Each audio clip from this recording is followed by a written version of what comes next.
Selamat pagi semuanya, berjumpa kembali di pembelajaran Bahasa Indonesia.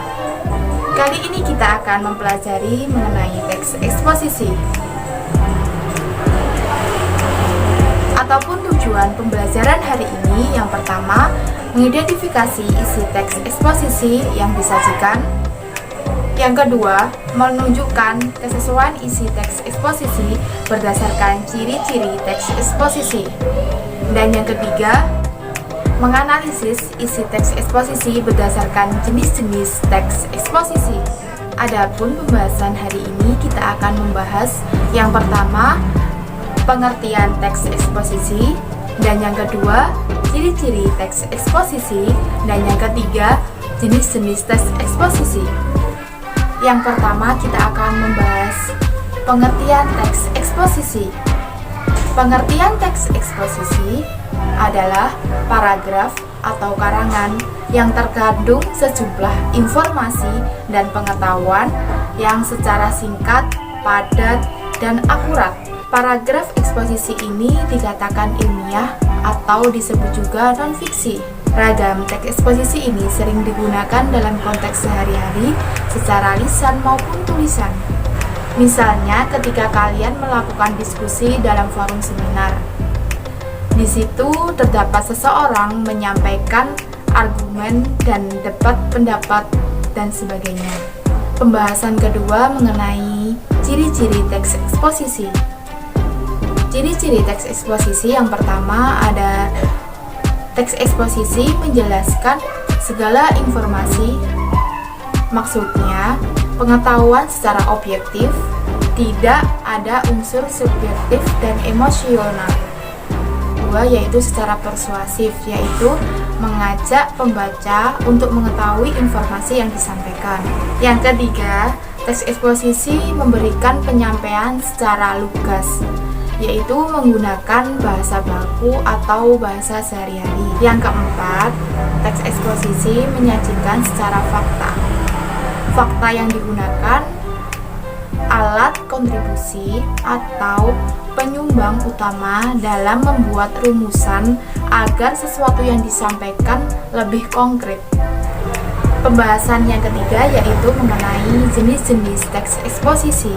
Yang pertama ada teks eksposisi definisi.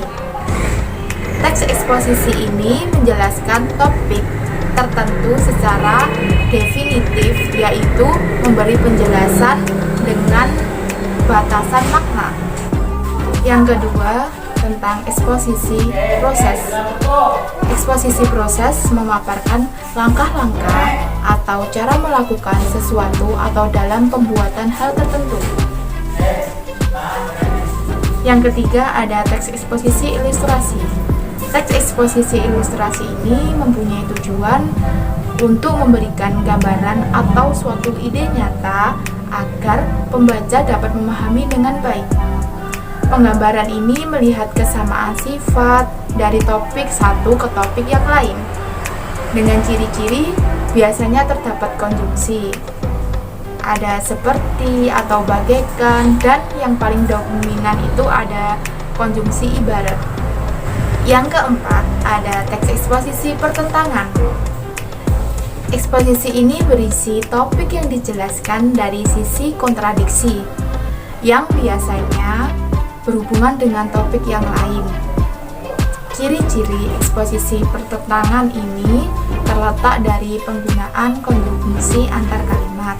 Contohnya, penggunaan konjungsi seperti, tetapi, dan sedangkan, ataupun konjungsi antar kalimat seperti, akan tetapi, meskipun demikian, namun, sebaliknya. Yang kelima yaitu teks eksposisi perbandingan. Ataupun ciri teks eksposisi perbandingan yaitu membandingkan antar satu dengan yang lain. Dengan demikian, pembahasan suatu persoalan akan lebih jelas daripada hanya dengan fokus persoalan itu sendiri. Yang keenam, ada teks eksposisi klasifikasi. Eksposisi ini berfungsi untuk mengelompokkan atau membagi sesuatu ke dalam golongan tertentu. Teks eksposisi klasifikasi terdapat dua pola, yaitu menyeragamkan ke dalam satu kelompok atau memisahkan ke kelompok lain. Oleh karena itu, dalam membuat teks eksposisi ini dibutuhkan dasar pengklasifikasian yang jelas. Yang ketujuh ada teks eksposisi berita. Eksposisi ini berisi informasi yang biasanya terdapat pada media massa yang bersifat aktual dan faktual. Informasi yang diangkat berupa peristiwa-peristiwa tertentu. Yang kedelapan ada teks eksposisi analisis. Teks eksposisi ini berisi pengamatan yang mendalam dan di dalam argumentasi dibahas secara bertahap. Sebelum mengakhiri pembelajaran hari ini, coba tebak teks yang sudah saya paparkan, termasuk jenis teks eksposisi apakah teks yang sudah saya paparkan. Jika sudah menemukan jawaban, silakan dijawab. Tetapi sebelumnya saya akan mengakhiri pembelajaran ini. Saya ucapkan terima kasih.